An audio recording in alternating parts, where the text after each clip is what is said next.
you can have something without having it. Oh, Jesus. Oh, yeah. You can have rights, you can have things that you're entitled to, but never take them. That sometimes when things are released to you and they are under your title and your ownership, you've got to go through some steps. Someone say with me, we got to go through steps. Go ahead and say, you got to go through some steps to take what's yours. When I was coming here this morning and I remembered a story. It's something that happened in my life. And I got a letter in the mail about 15 years ago. And how many of you, when you go into your mailbox, you realize 90% of the letters are junk mail?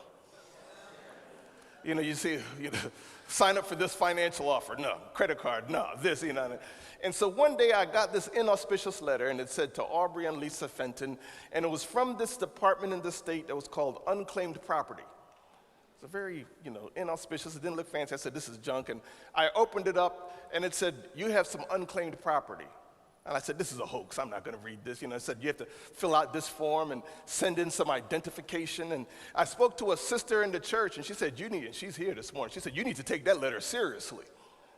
And she said, and she explained to me what that letter meant and what department in the state was. And what that department in the state did is they would say, if by chance you ever had a bank account or you had a mortgage closing at some point in your past and you had some money that was left to you that you never had, some banks that got sold, they would take those assets, if they couldn't find you, something tells me they didn't look too hard, and they'll take those assets and they got put into a department in the state that was called unclaimed property.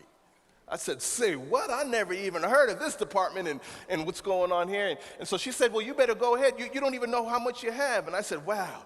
My ship has come in. I said, glory be to God. The Lord does mighty works in ways that we would never know. And I said, this is it. Let the Lord bless me anyway. I was smiling in my heart thinking this might be the answer to every problem that I had.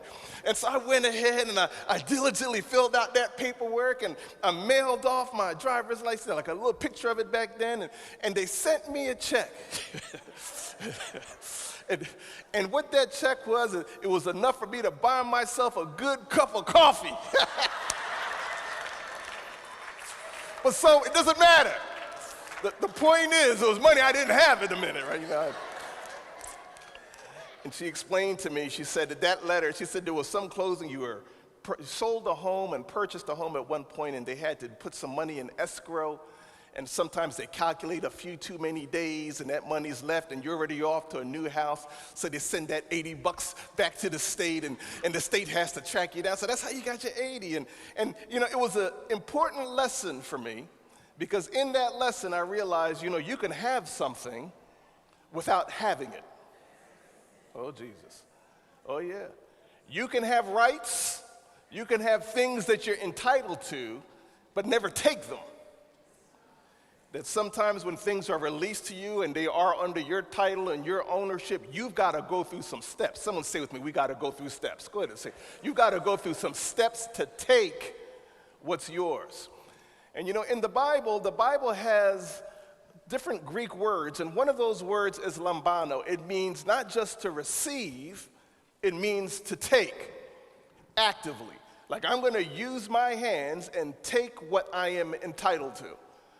And so often in our experience with God, we confuse receiving and taking as something that God does where we sit back and we're passive. When God said, I've already released to you a lot of things. Oh, someone needs to help me this morning.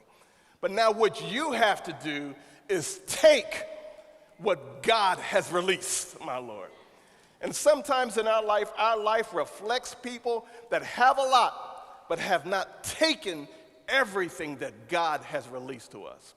And I want you this morning just to hear these passages and these scriptures because I sense in my heart this morning that God is saying, I want you to take everything that I've released. Do I have any witness of that in the house this morning? Say with me, it's our time. Go ahead and say that. Say, it's time for my blessing. Go ahead and say that. And I'm moving to abundance. Go ahead and say that. Say, my God is great. He has everything under the sun. He's the creator of all that is. So I have no need if I am in him. Go ahead and say that. Now, if you rejoice in that this morning, go ahead and praise God for that right now.